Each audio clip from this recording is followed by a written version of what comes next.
پھر ان کی جو نسل ہوتی ہے اس کا پتہ نہیں ہوتا کہ یہ نسل ایماندار ہوگی یا کہ یہ ایمان سے پرے ہوگی، ان کا مستقبل کیا ہوگا یہ طے کرنا مشکل ہو جاتا ہے، کیونکہ ماں باپ کا ایمان جو ہے وہ خلط ملط ہے، ماں باپ کا اپنا عقیدہ جو ہے وہ خلط ملط ہے، یعنی کہ ایک کا فرق ہے دوسرے کا فرق ہے، کچھ باتیں وہ اس کی مان لیتا ہے کچھ وہ اس کی مان لیتے ہیں، تو اس طرح وہ عقیدہ خلط ملط ہے، وہ کبھی بھی خدا کے کلام کے سامنے آ کر ثابت قدم نہیں رہ سکتے، وہ جب بھی خدا کے کلام کے سامنے آئیں گے، وہ جب بھی اس کے کٹہرے میں آئیں گے تو وہاں پر وہ شرمندگی اٹھائیں گے، اور کوئی بھی شخص شرمندگی خوشی سے نہیں اٹھاتا۔ جب شرمندگی کی بات آتی ہے تو لوگ ایسی زبان استعمال کرتے ہیں کہ انہیں شرمندگی سے بچت ہو جائے۔ زیادہ دور نہ جائیں، بائبل مقدس میں جب ہمارے آباء و اجداد، ہمارے پہلے والدین اماں ہوا اور بزرگ بابا آدم، انہوں نے گناہ کیا، شرمندگی ہوئی، تو کیا یہ خدا کے سامنے آئے؟ انہوں نے اپنے آپ کو چھپانے کی کوشش کی۔ اسی طرح جو ایماندار اور غیر ایمان شخص شادی کرتا ہے تو پھر وہ شرمندگی سے بچنے کے لیے اپنے آپ کو چھپاتا ہے اور خدا سے دور کرتا ہے، اور پھر وہ خدا سے دور ہو جائے، اور کبھی بھی خدا سے دور ہو کر کسی کا بھلا نہیں ہوا۔ اس لیے آپ اگر خدا کے سامنے آنا چاہتے ہیں، آپ خدا کے ساتھ رہنا چاہتے ہیں، تو آپ کو اپنا جیون ساتھی یعنی کہ شادی کے معاملے میں بڑا سنجیدہ ہونا ہے۔ آمین۔ جب ہم مخلوط الایمان شادیوں کی بات کرتے ہیں تو اس کا مطلب یہ ہے کہ دو الگ عقائد کے لوگ، دو الگ فرقوں کے لوگ، دو الگ معبودوں کی پرستش کرنے والے لوگ، دو الگ مذاہب کے لوگ، جب ان کے درمیان میں شادی ہوتی ہے تو اسے انٹر فیتھ میرج کہا جاتا ہے، یا اردو میں ہم اسے مخلوط الایمان شادی کہتے ہیں، یعنی کہ ایسی شادی جو دو مذاہب کے درمیان ہے۔ آج پوری دنیا کے اندر انٹر فیتھ میرج جو ہے اس کا رواج چل گیا ہے۔ پاکستان کی بات نہیں، میں پوری دنیا کی بات کر رہا ہوں، اس لیے اس مدعے پر سوچنا بڑا اہم ہو گیا ہے۔ باہر کے ممالک میں، یورپ میں، امریکہ میں جب آپ اس کا ریشو دیکھتے ہیں تو تقریباً پچھلی صدی تک 40% تھا، اور اس صدی میں تقریباً 70% اس کا رجحان بڑھ چکا ہے۔ شادی کے لیے وہ مذہب کو نہیں دیکھتے، شادی کے لیے وہ اپنا ہم ایمان نہیں دیکھتے، جہاں جس کا دل کرتا ہے وہ شادی کر لیتے ہیں۔ وہاں پر کچھ معاملات بھی، قانونی معاملات بھی فرق ہے، وہاں پر دونوں کو جو ہے، دونوں فریقین کو آزادی حاصل ہوتی ہے، اور پھر بچوں کو الگ آزادی ہے کہ بچے بھی جس کے ساتھ رہنا چاہیں اس کے ساتھ رہ لیں۔ پر ہمارے ہاں معاملات فرق ہے، ہمارے ہاں ایسے معاملات نہیں ہے، یہاں پر الگ معاملات ہیں۔ بہرحال انٹر فیتھ میرج جو ہے پوری دنیا کے اندر پروموٹ ہو رہی ہے، اور شادیوں کا تصور جو بائبل نے آپ کو دیا ہے وہ ہے عورت کا مرد کے ساتھ شادی کرنا، عورت کا مرد کے ساتھ بیاہ جانا۔ بیٹا ادھر توجہ کریں، عورت اور مرد کی آپس میں شادی، اور اس وقت شادیوں کے حوالہ سے دنیا کے اندر نظریات فرق ہو چکے ہیں۔ آج کل مخلوط الایمان تو شادی پیچھے رہ گئی، انٹر فیتھ میرج پیچھے رہ گئی، آج کل سیم سیکس میرج بھی ہو رہی ہے، یعنی کہ آدمی آدمی کے ساتھ شادی کر رہا ہے اور عورت عورت کے ساتھ شادی کر رہی ہے۔ اب اس سے بڑھ کر بھی ایک اور ہے، وہاں نہ جانے کیسی کیسی شادیاں ہو رہی ہیں، آپ کے تو علم میں بھی نہیں ہے، اس لیے شادیوں کو سیکھنا ہماری بڑی اہم ضروریات بن گئی ہے۔ میں نے پرسوں سرچ کر رہا تھا کہ دنیا میں جو انوکھی شادیاں ہیں، نا یقین کرنے والی شادیاں، کسی عورت نے 1000 سال پرانے پل کے ساتھ شادی کی ہوئی ہے، کسی عورت نے 200 سال پرانے پل کے ساتھ شادی کی ہوئی ہے، حالانکہ شادی تو مذاق بن گیا نا، یہ بائبل کے مطابق تو نہیں ہے۔ بائبل نے تو شادی کے لیے ایک مرد اور ایک عورت کا انتخاب کیا ہے، باقی دنیا کی کسی مخلوق کے ساتھ آپ کی شادی نہیں، نہ کسی فرشتے کے ساتھ شادی ہو سکتی ہے اور نہ کسی اور روحانی مخلوق کے ساتھ شادی ہو سکتی ہے۔ اب شادیوں کی بات میں اسی طرح ہم جب آگے بڑھتے ہیں تو قدیم زمانہ میں دیکھا گیا ہے کہ جو گرائے میں فرشتے تھے ان کے ساتھ بھی شادیاں ہوئی، جہاں لکھا ہے کہ خدا کے بیٹوں نے آدمی کی بیٹیوں کو دیکھا کہ خوبصورت ہیں اور انہوں نے ان سے بیاہ کیا، انہوں نے اپنے لیے وہ لے لی، حالانکہ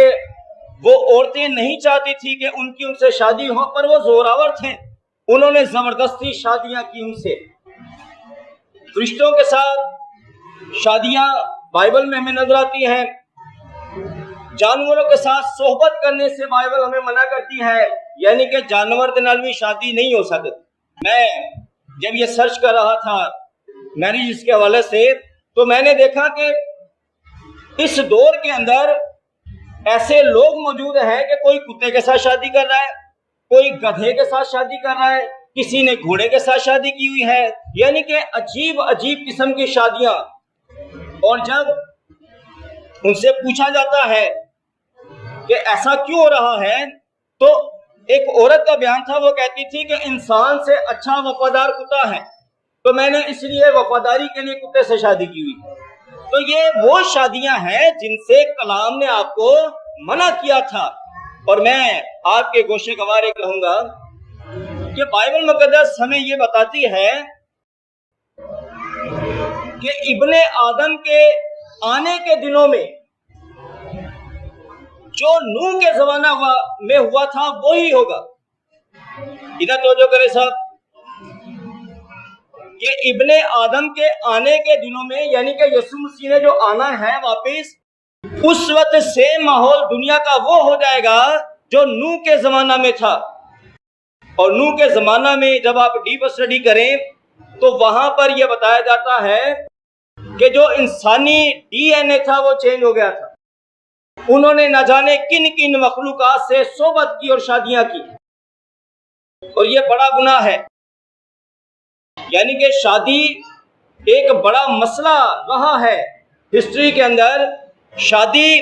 ایک بڑا مسئلہ رہا ہے ہر دور کے اندر شادی کے لیے۔ اسی لیے خدا نے جب پاک شریعت عطا کی تو باقاعدہ پورا ایک شیڈول دے دیا کہ تم یہاں شادی کرنا، تم وہاں شادی کرنا، تم اس سے شادی نہ کرنا، تم اس سے شادی نہ کرنا، کیونکہ یہ ساری شادیاں دنیا میں ہو رہی تھی۔ خدا چاہتا تھا کہ اس کے لوگ پاک، اس لیے اس نے ان باقی تمام تر قوموں کی طرح انہیں عمل کرنے سے روکا کہ ایسے رشتوں میں شادی نہ کرنا،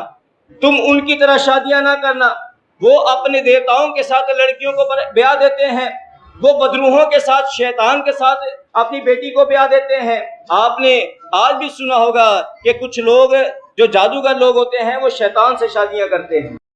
ایسا ہے۔ تو یہ صرف کہانیاں نہیں ہیں، یہ حقیقت ہے، اور یہ بڑی پرانی حقیقت ہے۔ اس لیے شادیوں کے معاملہ کے اوپر آپ کے خدا نے آپ کی رہنمائی کی اور اس نے منع کیا کہ یہاں شادی نہ کرنا اور وہاں شادی نہ کرنا۔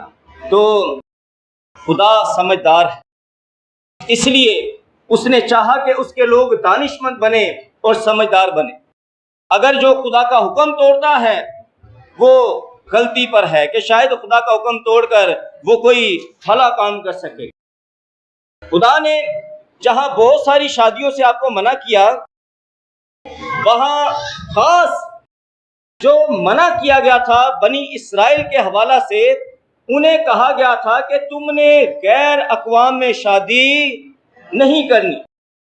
اس کے لیے میں حوالہ کے لیے بیٹی جیسی سے چاہوں گا کہ وہ آئیں اور خدا کے کلام مقدس میں سے اس حوالہ کو پڑھیں۔ استثنا 7 باب پہلی آیت سے 6 آیت تک۔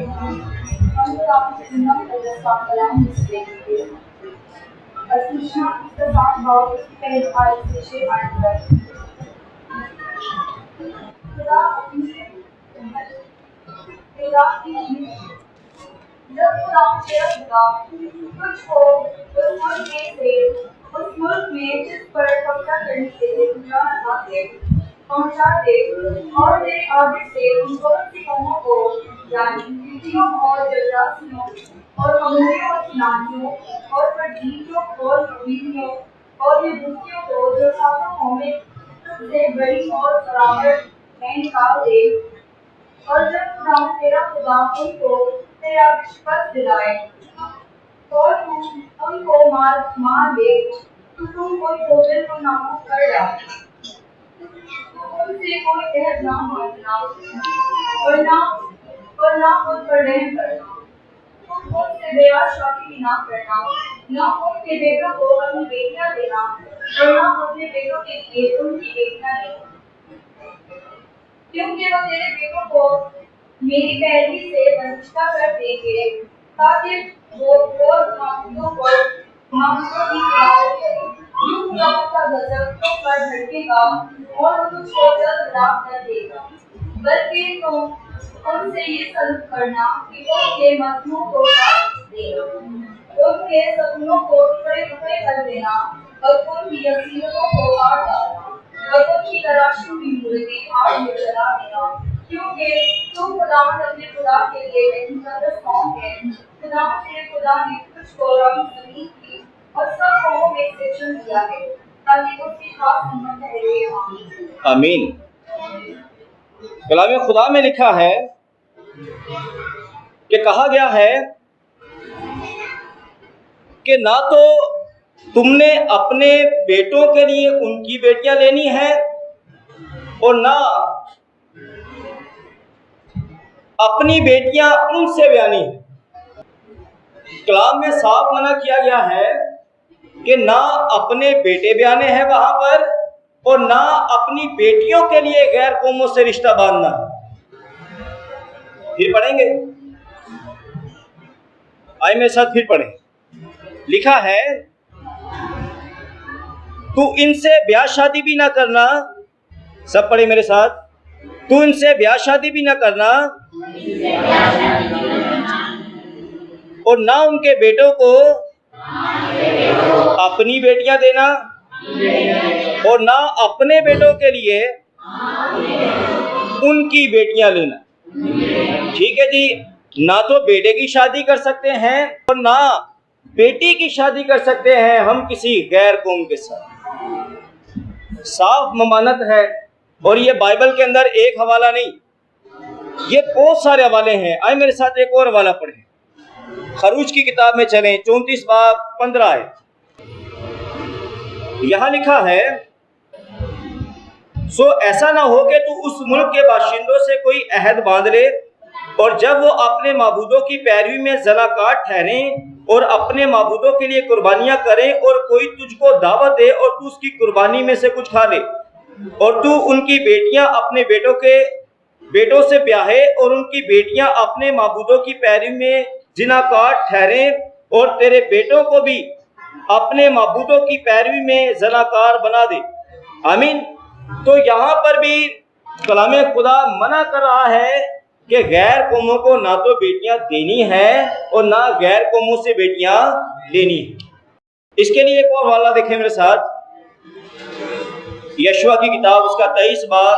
اس کی 12 اور 13 ہے ورنہ اگر تم کسی طرح برگشتہ ہو کر ان قوموں کے بقیہ سے یعنی ان سے جو تمہارے درمیان باقی ہیں شیر و شکر ہو جاؤ اور ان کے ساتھ بیاہ شادی کرو اور ان سے ملو اور وہ تم سے ملیں تو یقین جانو کہ خدا تمہارا خدا پھر ان قوموں کو تمہارے سامنے سے دفع نہیں کرے گا یعنی کہ تم ان کے ساتھ شیر و شکر نہیں ہو سکتے تم ان کے ساتھ شادی بیاہ نہیں کر سکتے تم ان کے ساتھ میل جول نہیں رکھ سکتے تم ان کے ساتھ گھل مل نہیں سکتے یوں تو تعلقات رکھے جا سکتے ہیں پر آپ شیر و شکر نہیں ہو سکتے آپ ان کے ساتھ گھل مل نہیں سکتے آپ کو اپنی باؤنڈریز کے اندر رہنا ہے آپ اپنی باؤنڈری سے باہر مت جائیں آپ نے اپنے خدا کے کلام کو اپنا لینا ہے اور اسے پہن لینا ہے تاکہ آپ خدا کے حضور میں ایسے گناہوں سے بچے رہیں۔ اور کبھی بھی کوئی بھی اگر اپنی بیٹی کی یا اپنے بیٹے کی شادی کسی غیر قوم میں کرتا ہے تو اس کے ساتھ کسی معاملہ میں آپ شریک نہ ہوں۔ آمین۔ اگر آپ شریک ہوتے ہیں تو آپ خدا کے گنہگار ہیں، آپ خدا کا گناہ کرتے ہیں۔ آمین۔ اب خدا نے جب بنی اسرائیل کو غیر اقوام میں شادیاں کرنے سے منع کیا تو نہ صرف شادیاں کرنے سے منع کیا بلکہ اس کے نقصانات بھی بتائیں کہ وجہ کیا ہے، خدا کیوں چاہتا ہے کہ تم غیر قوموں سے شادی نہ کرو۔ اب پہلی وجہ جو ہے وہ کلام مقدس میں ہم دیکھتے ہیں کہ خدا نے بنی اسرائیل کو برگزیدہ کیا۔ بنی اسرائیل برگزیدہ ہے اور خدا نہیں چاہتا کہ اس کے برگزیدہ جو ہیں، اس کے پیارے جو ہیں، اس کے محبوب جو ہیں وہ ایسا کام کریں کہ جو خدا کو پسند نہیں۔ آئے میرے ساتھ کتاب مقدس میں سے پھر دیکھیں استثنا کی کتاب، اس کا 7واں باب، اس کی 6 آیت۔ تو یہاں لکھا ہے تو خداوند اپنے خدا کے لیے ایک مقدس قوم ہے۔ آمین۔ میرے ساتھ مل کر پڑھیں،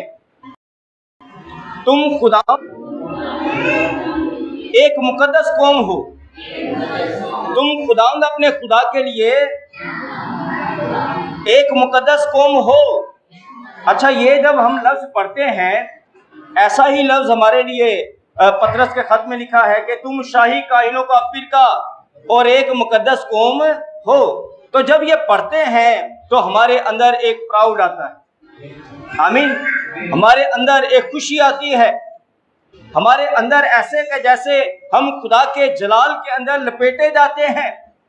خدا کی قدوسیت کی لہریں، اس کی پاکیزگی کی لہریں ہمیں چھوتی ہیں۔ ہاللیلویا، کہ ہم ایک مقدس قوم ہیں۔ ہاللیلویا۔ تو بنی اسرائیل کو خدا نے منع کیا تھا کہ تم نے غیر قوموں سے شادی نہیں کرنی۔ وجہ کیا ہے؟ وجہ یہ ہے کہ تم مقدس قوم ہو۔ آمین۔ پھر سے پڑھتا ہوں، لکھا ہے تو خداوند اپنے خدا کے لیے ایک مقدس قوم ہے، خداوند تیرے خدا نے تجھ کو روئے زمین کی سب قوموں میں سے چن لیا تاکہ تو اس کی خاص امت ٹھہرے۔ یہ بات حقیقت ہے کہ خدا کے لوگ پاک ہیں۔ آمین۔ آپ میں سے کتنے جانتے ہیں کہ خدا نے بنی اسرائیل کو ایک پاک قوم بنایا؟ ہاتھ دکھائیں مجھے۔ آمین۔ آمین۔ خدا نے بنی اسرائیل کو ایک پاک قوم بنایا، اور جب خدا کسی کو الگ کرتا، پاک کرتا ہے، برگزیدہ کرتا ہے تو خدا اس کی فکر کرتا ہے۔ اور غیر اقوام میں شادی سے منع اسی فکر میں کیا گیا تھا کہ میرے لوگوں کی برگزیدگی جاتی رہے گی۔ اگر انہوں نے غیر اقوام میں شادی بیاہ کر لیا تو میرے لوگوں کی برگزیدگی جاتی رہے گی، یہ برکت ان کے ہاتھ سے چھن جائے گی۔ اس لیے خدا نے منع کیا کہ تو غیروں سے شادی نہ کر۔ دوسرا کرنتھیوں اس کا 7 باب، اس کی 14 سے 18 آیت تک ہم نے ابھی پڑھی۔ یہاں پر لکھا ہے کہ یہ تعلیم جو پرانے عہد نامہ میں ہے برگزیدگی کے حوالہ سے، یہی تعلیم سیم پیٹرن نئے عہد نامہ کے لوگوں کے ساتھ بھی ہے۔ اب بہت سارے لوگ یہ کہتے ہیں کہ نہیں جی ہوتے انہاں واسطے سی جڑے شریعت کے تابع سن، ساڈے واسطے تھوڑی ہے۔ تو بھائی یہی پیٹرن، یہی سیم تعلیم پولس رسول آپ کو دے رہا ہے کہ ایماندار کا بے ایمان کے ساتھ کیا واسطہ، نہ ہموار جوے میں نہ جتو۔ اس کا مطلب کیا ہے؟ سیم یہی تو مطلب ہے کہ آپ الگ کیے ہوئے ہیں، آپ پاک کیے ہوئے ہیں۔ پھر پطرس کے خط میں چلے میرے ساتھ، پہلا پطرس اس کا 2 باب، اس کی 9 آیت۔ تو یہاں بھی کلام خدا میں لکھا ہے لیکن تم ایک برگزیدہ نسل، شاہی کاہنوں کا فرقہ، مقدس قوم اور ایسی امت ہو جو خدا کی خاص ملکیت ہے، تاکہ اس کی خوبیاں ظاہر کرو جس نے تمہیں تاریکی سے اپنی عجیب روشنی میں بلایا ہے۔ خدا نے اپنے لوگوں کو غیر اقوام کے ساتھ شادی کرنے سے اس لیے منع کیا، اس کی پہلی وجہ یہ ہے کہ خدا کے لوگ برگزیدہ ہیں۔ خدا کے لوگ پاک ہیں، اور اگر پاک ہیں تو پاکی کا ناپاکی کے ساتھ کوئی واسطہ نہیں، روشنی کا تاریکی کے ساتھ کوئی واسطہ نہیں۔ تو اسی لیے آپ پاک ہیں، اس لیے آپ غیر اقوام کے ساتھ بیاہ شادی نہیں کر سکتے۔